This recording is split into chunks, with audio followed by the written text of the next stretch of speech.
Bonjour à toutes et à tous. Je vous remercie d'être avec nous ce matin au rendez-vous de votre émission 100% marché financier. On continue à vous accompagner en ce mercredi 30 mars 2022 pour décrypter la séance du jour à la Bourse de Paris. La Bourse de Paris qui actuellement cède 0,38% à 6766 points. Dans cet environnement, quelles sont et quelles seraient les valeurs à suivre tout particulièrement? Pour répondre à cette question, je suis en direct et en duplex avec Daniel Cohen-Delara. Bonjour Daniel. Bonjour. Je vous remercie d'être avec nous ce matin. Je rappelle que vous êtes président de l'AFAT, l'Association française des analystes techniques, et qu'aujourd'hui, dans les valeurs que vous avez choisi de nous présenter, on retrouve tout d'abord l'Eurostoxx 50, Daniel. Oui, tout à fait.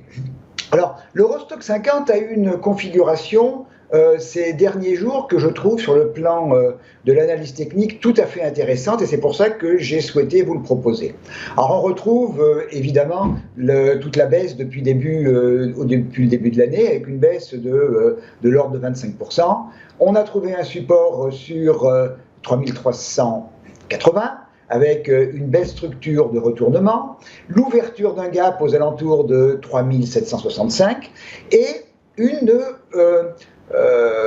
période qui a duré à peu près une petite dizaine de jours, aux alentours du retracement 50% de toute cette baisse, aux alentours de 3900, siège également de la moyenne mobile exponentielle 34 plate.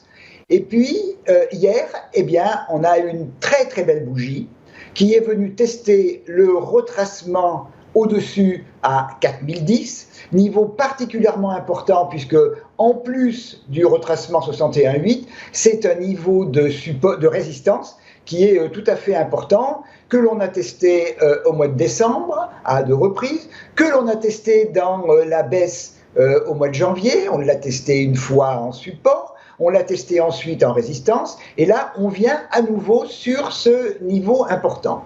Alors, bon, on peut s'attendre évidemment après une hausse aussi importante peut-être à une petite consolidation, si elle se faisait aux alentours de 3950, 3960, ce serait parfait, ça redonnerait un petit peu de grain pour franchir.